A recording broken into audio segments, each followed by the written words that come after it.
রাখাল বালক তার ছাগলগুলোকে ঘাস খেতে ছেড়ে দিয়ে মাবুদের সাথে অত্যন্ত গোপনে গোপনে একা একা ফিস ফিস করে কথা বলছে। সুবহানাল্লাহ বলবো না? কি কথা? আল্লাহ, যদি তোমাকে আমি পাইতাম তাহলে আমার এই সুন্দর চিরুনিটা দিয়ে তোমার মাথাটা আমি আশ্রয় দিতাম। আল্লাহ, তোমাকে যদি আমি পাইতাম, সবচেয়ে বেশি দুধ আমার যে বকরিটায় হয় ওই সবটুকু দুধ দোয়ায় তোমাকে আমি খাওয়াই দিতাম। আমার এই গামছাটা দিয়ে তোমার নুরানি চেহারা মোবারকটা মুছে দিতাম। মুসা আলাইহিস সালামের কাছে ধরা খেয়ে গেছে না? বিস্তারিত ঘটনা আমার বলার উদ্দেশ্য নয়। প্রিয় হাজিরিন, আমি বলতে চাই যে একটি আমল যদি মহব্বতের সাথে হয় তাহলে এই একটি আমল আপনার আমার নাজাতের জন্য গ্যারান্টি হয়ে যেতে পারে, ঠিক কিনা?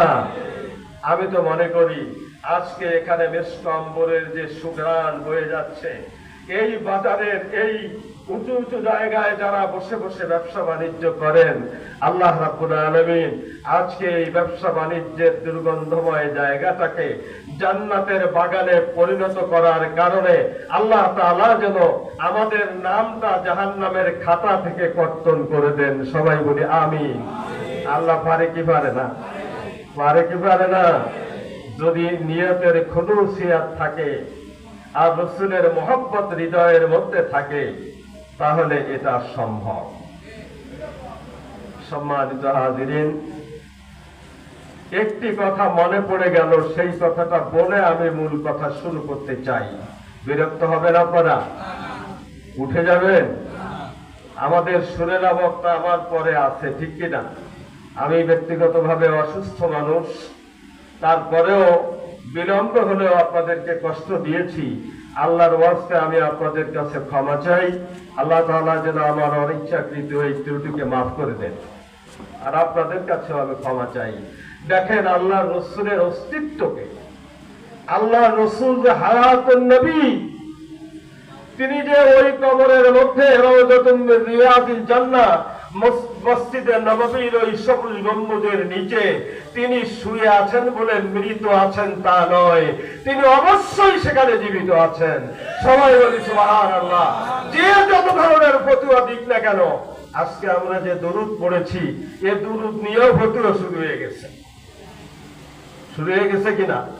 শুরু হয়ে গেছে। যারা শুধু দরুদ ইব্রাহিম হাদিসে আছে ওয়ে ভর্তি, আর বাইরে কোনো দরুদই বলা যাবে না।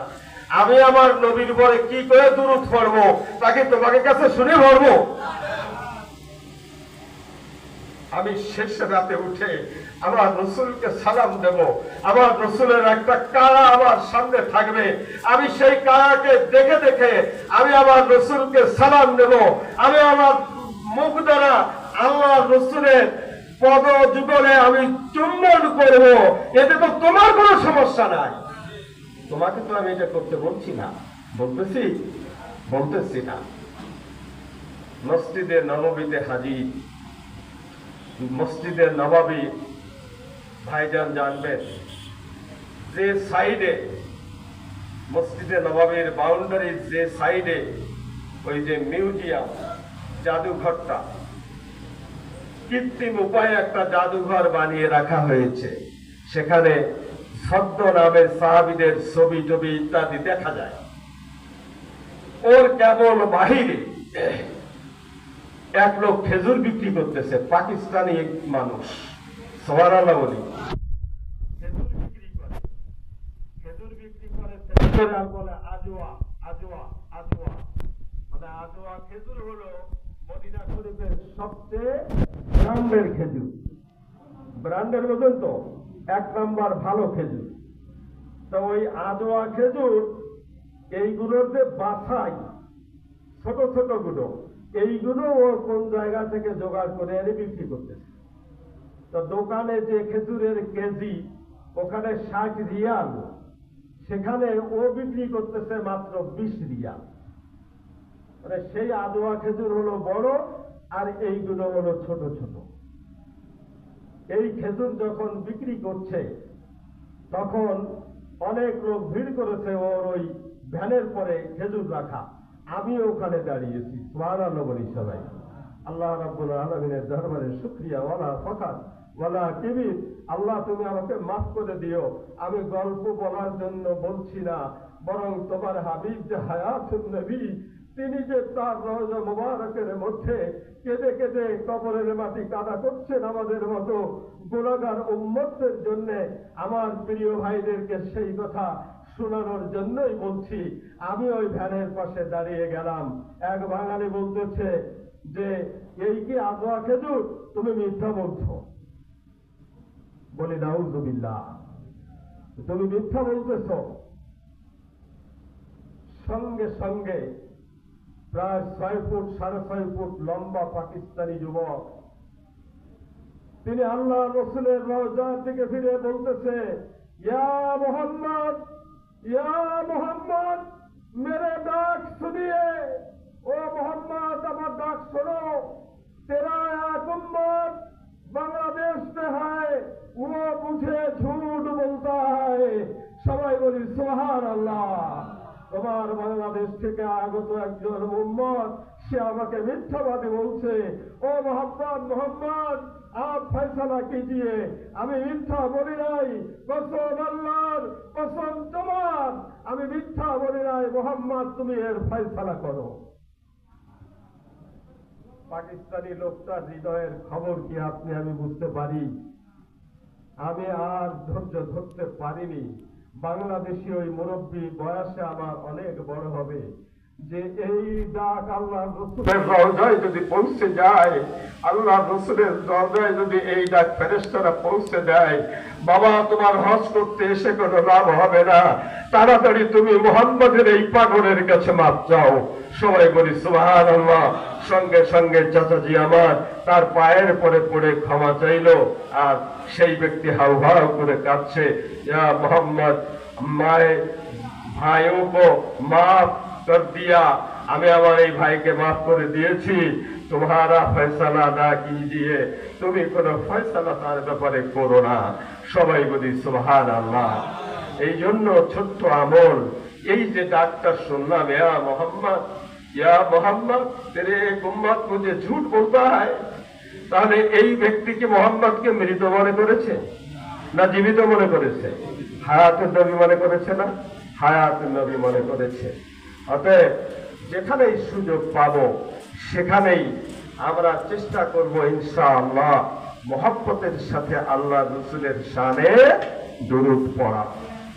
সম্মানিত হাজিরিন, অখণ্ড ভারতবর্ষের আলেমকুল শিরোমণি হাফেজে হাদিস মুফাসসির কোরআন মরহুম আল্লামা রুহুল আমিন রহমাতুল্লাহ আলাইহি এর রুহের মাগফিরাত ও রুহানি ফয়েজ লাভের উদ্দেশ্যে 28তম 2 দিন ব্যাপী ঐতিহ্যবাহী তাফসীরুল কোরআন মাহফিল ও হালকায় জিকিরের সম্মানিত সভাপতি, আজকে যিনি সভাপতিত্ব করছেন এই মাহফিলের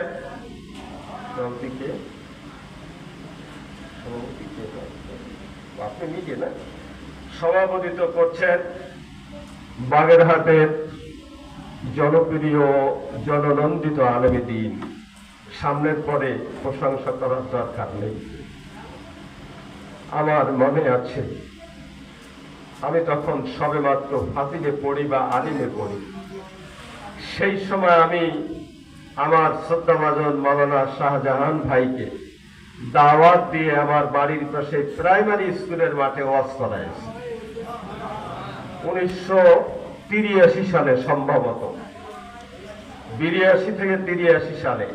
তখনও আমি ছাত্র, পড়াশোনা করি। যদিও ওনার চেয়ে আমাকে বয়সে মুরব্বী মনে হচ্ছে, নাকি মুরব্বী মনে হচ্ছে, তারপরেও আমি কিন্তু আলিম বা ফাজিলে পড়াকালীন এই ফলপট্টি জামে মসজিদের ইমাম মাওলানা শাহজাহান সাহেবকে দাওয়াত করে নিয়ে মাদ্রাসা ছাত্র পরিষদের ব্যানারে যে কয়েকজন তালবে আলিম তখন আমার বাড়ি চিতলমারি আলুবর্ণী গ্রামে যে কয়েকজন মাদ্রাসায় পড়তাম, এই কয়েকজনে এক সমিতি করে কিছু টাকা পয়সা উঠায় একটা মাহফিল দিলাম একদিনের। সেই মাহফিলের প্রধান বক্তা ছিলেন মাওলানা শাহজাহান সাহেব। অতএব তার সামনে আজকে তার প্রশংসা করে দরকার নেই, শুধু দোয়া করি হায়াতাল্লাহু হায়াতান তাইয়্যিবা। আল্লাহ রাব্বুল আলামিন যেন তার এই কুতুবের হায়াতকে বাড়িয়ে দেন, তার সুস্থতা দান করেন, মানসিক এবং শারীরিক সক্ষমতা আরো বৃদ্ধি করে দেন, এই দোয়া করছি। আজকে যিনি প্রধান মুফাসসির হিসাবে উপস্থিত আছেন আমাদের মাঝে, আমাদের অত্যন্ত স্নেহধন্য যে সকল উলামায়ে কেরাম আজকে উপস্থিত আছেন, মুফতি রিদওয়ান রফিকি উনি আসেননি, তারপরে হাফেজ মোহাম্মদ ইমদাদুল হক ও হাফেজ মোহাম্মদ আবু হানিফ, এমনি করে শিল্পীরা উপস্থিত আছেন। এই মৎস্য বাজারে উপস্থিত দিনদার, পরহেজগার, মুত্তাকি, সম্মানিত জান্নাতবাসী ভাইয়েরা এবং রাস্তার পরে পর্দার সাথে বসে আছেন আমাদের কলিজার টুকরো মা এবং বোনেরা, সকলের